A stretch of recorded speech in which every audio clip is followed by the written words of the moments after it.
Hello everyone, welcome to my channel, Holly Wolly Whoopsie. I'm Holly, and today I'm going to talk about my top 5 cross-stitch accessories that I use. So if you're new here, thank you so much for clicking on my little video. I do weekly floss tubes because I get quite a lot of progress done, and I also do random videos like this one. So if that sounds like your cup of tea, then think about subscribing and hit the notification bell if you'd like to be notified when my next video comes out. So let's get into the video. So my number one accessory that I love to use are good needles. And I use this brand here. They're really nice, nice and smooth, nice to go through all sorts of fabrics. I use the 26 mostly because it goes I'm able to do it with like most fabrics. The slightly bigger size, the 24, you can see this is actually like a fresh bag. Like I still haven't used any of them. So I generally, even with like 14 count Aida or whatever I'm using, I still generally use this one. It's a really weird thing, needles. You get used to them, and when you have to change a needle, like it can just feel a bit clunky and just a bit weird. The 24 are a little bit longer, and I think just that extra length, I like end up poking myself a little bit more than normal. So I generally stick with the 26. But yeah, really, I recommend you get just at least one pack. The amount that they are is really nominal. So if you only ever use like kit needles, just get some to try it. Like just out of curiosity, because it really does make a difference to how the thread feels when you're kind of like actually stitching. Number 2 is a good pair of embroidery scissors. Now I'm gonna have to be careful with these because I have literally just stabbed myself with them. But yeah, like a good pair of nice and sharp embroidery scissors. This brand is like Kai, made in Japan. Only the best. So yeah, they're just really nice to have. They're like really small. You can get lots of like ones that are a bit more like little nipper type ones. I just like these, nice and pointed. So yeah, good pair of scissors, but be careful with them. Number 3 is a good needle minder. Now this is my needle minder, a little Highland cow, and as much as I love it, I wouldn't say it's a good one because it's not very magnetic. So it kind of does the job, and it means like it comes up like this, so I can like pick the needle off like fairly easily. But I wouldn't say it's that magnetic. I mean, I've only got to like knock that and it like will just come off. So I wouldn't say this is a good one, but a needle minder that's like good strength and does the job is really good, because I find when I finished and I'm like pulling it, cutting it, I'll then unthread, and like where do you then put that? Like, do you stick it like in between like that? Or do you just put it on a needle minder so you know exactly where it is? Like, yeah, you do that. So yeah, that is, again, a good needle minder. Number 4 are floss drops. And I mean, I would advocate for acrylic ones. They don't have to be like super expensive, but yeah, like these are just an absolute game changer in terms of like when you're doing your project. You don't have to be like winding stuff all the time. You literally just hook it on, loop it. Like you can see I've got the bulk of it here. I've got this one. I've actually got 2 here, look, which randomly I've obviously culminated those, yeah, because they're different lengths, look, from other projects. Then this is a little working one, so yeah, I can just whip that off and know that I've got enough for however many stitches. And let me have a look.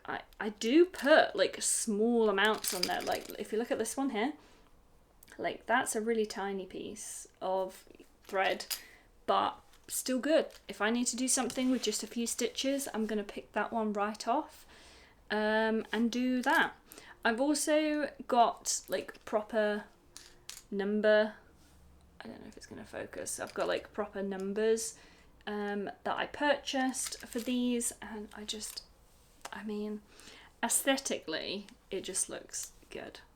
But functionally, it's really good. Like, you can just go like, whoop, I need this colour, let's sort this one out, or whatever.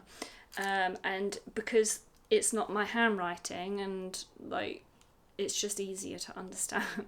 I could obviously get a Sharpie pen on here, but I don't think it would look as good. So yeah, floss drops, preferably acrylic for me, are a game changer. Now at number 5, and this is my all-time favourite.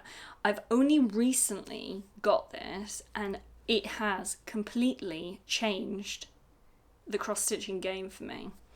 And that is my thimble that just sticks on the end of your finger using like double-sided tape. I love this. It is incredible. Sometimes I don't even realise I've still got it on my finger, and I will go into the kitchen, start cooking, and then I'm like, why am I sticking my index finger in the air? And I'm like, oh my goodness, I've still got this on my finger. So yeah, it's like so good. The sticky, like, look how sticky this is. I mean, I don't know if it's gonna, like, that does actually require some force to remove that from my finger. But what I love about it is because, again, I stitch in hand, you know this about me, this one goes behind my work. So when I'm, like, going in, I'm going at that, like, look how much I'm stabbing that. That is the thimble. And it's just brilliant. It doesn't get in the way. It just supports your work at the back. It just feels like your regular finger when you're doing it, but it just doesn't hurt. Because what I find if I cross stitch for any period of time, I start, you know, it like makes you, like, this is probably only for the type of sewing that I do, like stitching, when you do it in hand using the sewing method, like in and out in one motion. If you go in, you're not putting your finger there, like behind it. Like, you just don't do that. But I was finding, like, if I do like a couple of hours, I get like a really sore finger. To the point where sometimes I'd accidentally stab myself, and I'd be like, ow, that really hurts. And then you have to use a different part of your finger because you're like, well, I still want to stitch, but like, I'm just going to use a different part of my finger. But then it doesn't feel right. You have your rhythm, you have your thing, and if you're tilting your finger just to avoid getting injuries, like, it's probably your body saying, like, you need to stop doing this. But with this, I can carry on.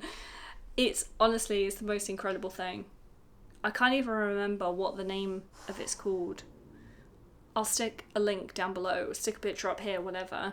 But yeah, like, if you stitch in hand and you find that you do have issues, you can even get like another one for your other finger. So, I mean, I don't really need it, like, but when you're like stitching like this, like, I'll do like that motion. So this thimble has saved my finger, but then pushing it through, I generally will use like the middle finger to like push it through.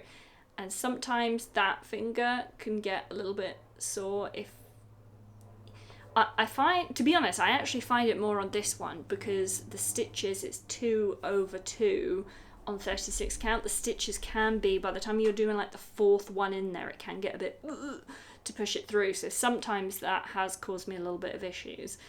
But yeah, by the time you've like pushed it through and you're doing that, you could also have one on this finger. I mean, it's genius, absolute genius.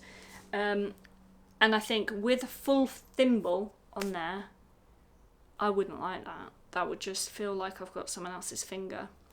Whereas with this, I'm pretty dexterous and it's just good. I mean, I'm showing you my finger here. You probably can't even see it because absolute game changer. Highly recommend it.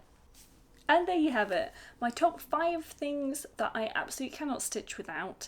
Bar the obvious, obviously, like lighting and fabric, etc. They are literally total game changers for me. They've sped up my cross stitch.